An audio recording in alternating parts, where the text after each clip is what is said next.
So now that we've defined what series are, and have also defined what it means for a series to be convergent or divergent, let's look at another example of a series, of a type of series that you'll see again and again for the rest of this section.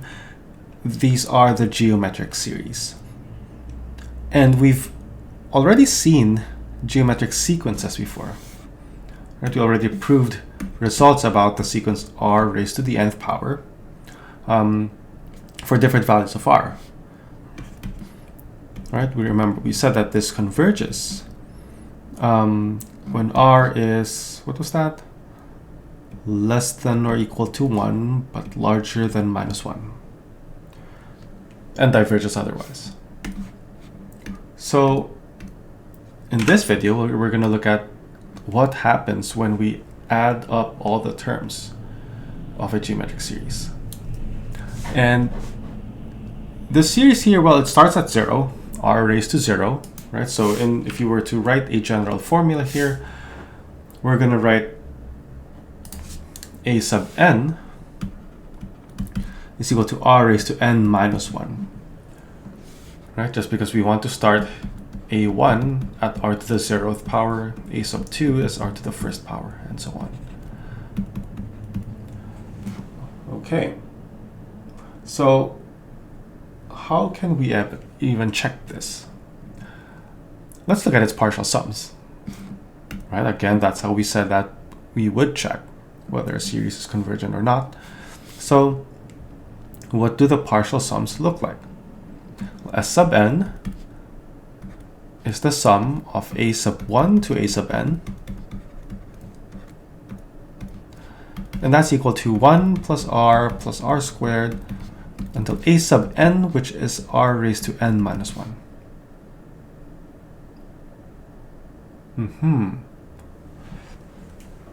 Anything we can do here? Well, a couple of things we can do, actually. What I'm going to pick to do is to remind you, first of all, of an identity that you have probably seen in high school algebra, right? And that is the difference of squares, right? Remember your a squared minus b squared is a plus b times a minus b. You also probably saw a difference of cubes formula, which is a squared plus ab plus b squared times a minus b. Now, in fact, there is a similar formula for a sub n minus b sub n, where you have a minus b as one factor, and the other factor is just going to be a sum of these monomials involving a and b, starting from a to the n minus 1, ending at b to the n minus 1, where you're mixing the powers of a and b in between. What this means for us here is I can actually write this partial sum as, well, if you pick a to be 1 and b to be r, then I can actually, well, let's do this. I'm going to multiply both sides by 1 minus r.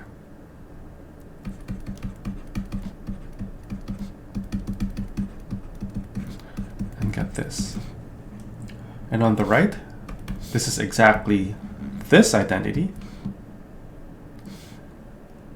which means that s sub n times 1 minus r is just 1 minus r to the nth power.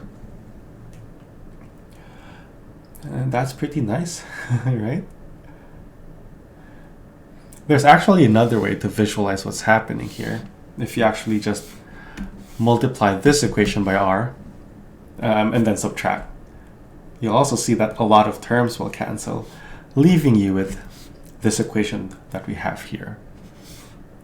But you can try that on your own. I think it's a cool result for you to see. But now what I'm going to do is I'm going to divide both sides by 1 minus r to get now a formula for the nth partial sum of my series. It's 1 minus r to the n divided by 1 minus r. And what do we have now? When does this sequence converge? That will tell us when this series converges as well. Okay, so when does it converge? Well, 1 minus r is just a constant, right? R is fixed. We're treating it as just a constant here. It's n that's changing from term to term. And so recall, and I mentioned this earlier in this video, r sub n converges. And we know exactly what it converges to. It converges to 0 if r is strictly in between minus 1 and 1. Converges to 1 if r is equal to 1. Okay. So what does this tell us then? Our sequence of partial sums, as n goes to infinity, well, if r is in between minus 1 and 1, as in the first case here, this r raised to n in the numerator, that's just going to approach 0. And there you have it. And the summation from n equals 1 to infinity of r to the n minus 1 is just 1 over 1 minus r. Okay, and this holds again for r in between minus 1 and 1. All right, as long as that's true, this limit is true. Okay, how about the other case here? R raised to n converges if r is equal to 1. Does that mean the geometric series converges when r is equal to 1? Well, that doesn't make sense, because if you add a bunch of 1s together, you're going to get something that goes to infinity there. In fact, this expression here for s sub n does not really help us, right? In fact, it's not even true if r equals 1. That's like 0 over 0. And the reason for that is because when r is exactly 1, s sub n, which is your sum of the first n terms, well, if those n terms are all 1s, then that's just n. And so the sequence of partial sums actually diverges for r equals 1. Otherwise, if r is not equal to 1, then we can use this expression, right? But it only converges for these values of r in here. And that's our result. And so let's state that a bit more formally here. In fact, what I'm doing here is I'm stating it with this term a inside, with this factor of a inside. And this is a more general form for a geometric series when your starting term is a and not just 1. It's still geometric, right? Remember, what makes something a geometric series is that from term to term, to get from one term to the next term, you're always multiplying by something equal, right? In this case, it's r, which is called your common ratio. And in fact, whether a geometric series converges or not just depends on what this common ratio is. As long as in absolute value it's less than 1, then it converges. And we know exactly what the sum is equal to as well. And just a few examples here of how to apply this result. Let's take a look at these series here. Let's look at the first one. N equals 1 to infinity of 4 raised to 3n over 3 raised to 4n plus 2. And it's not immediately obvious here that this is geometric. Right? It's not given in this form. where it's your first term times your common ratio to the nth power, well, n minus 1. It's not given in that form. So let's explore whether it can be written in that form. Something you can always do with series, as with sequences, is to just plug in numbers starting from n equals 1 and see what you get. So it's 4 cubed when n equals 1 divided by 3 to the 6th. When n equals 2, it's 4 raised to 6 over 3 raised to 10. When n equals 3, it's 4 raised to 9 over 3 raised to 14, and so on. And you kind of see what's happening here, right? Because of the n in the exponent, we see that this is geometric. Because every time n is increased by 1, you're essentially multiplying by an additional 4 cubed divided by 3 to the 4th power term.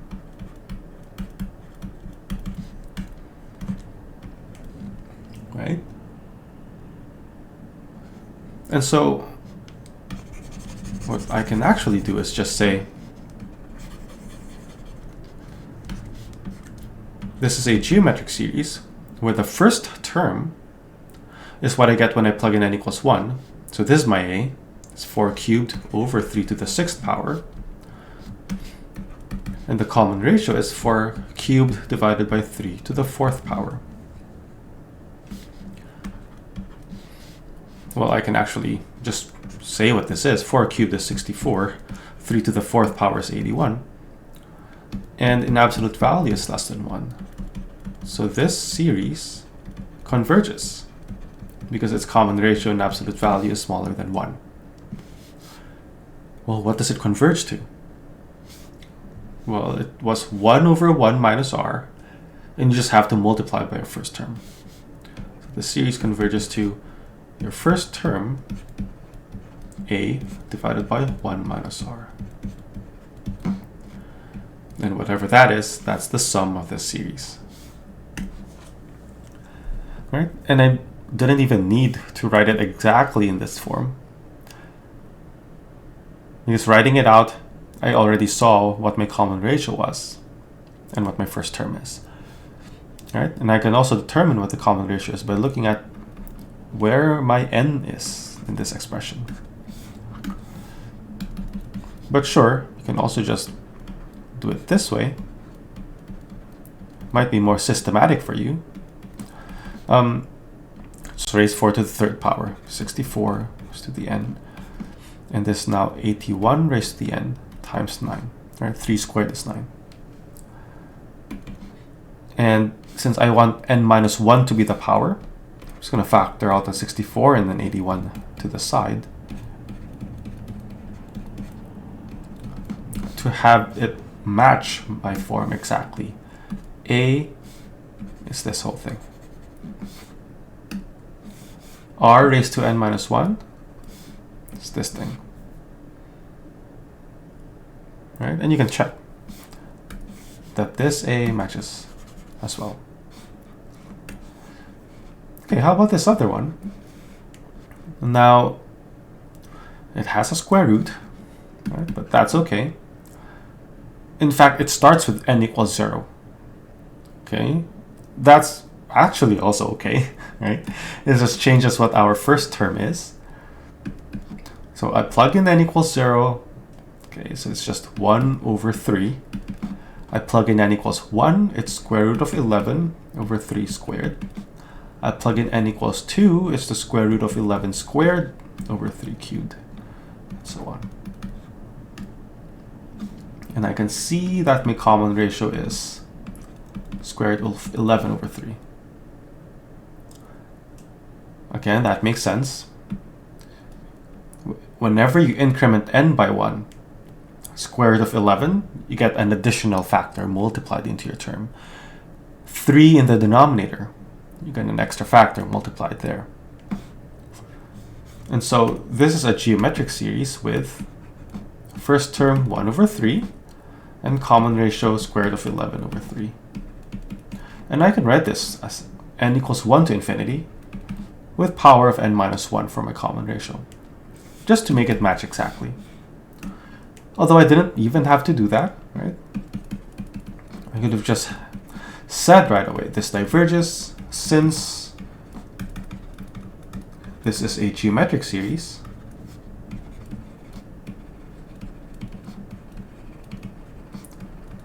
With common ratio in absolute value larger than 1. Right? Because square root of 11 is larger than 3, which is the square root of 9.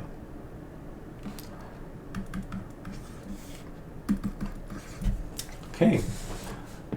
And so, moving forward, for the rest of this chapter, we're going to look at a few more examples of series.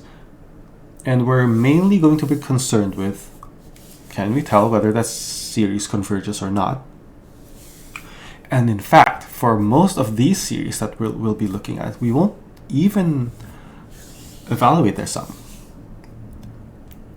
It just turns out that for geometric series and other series like telescoping sums, it is possible to evaluate what they add up to.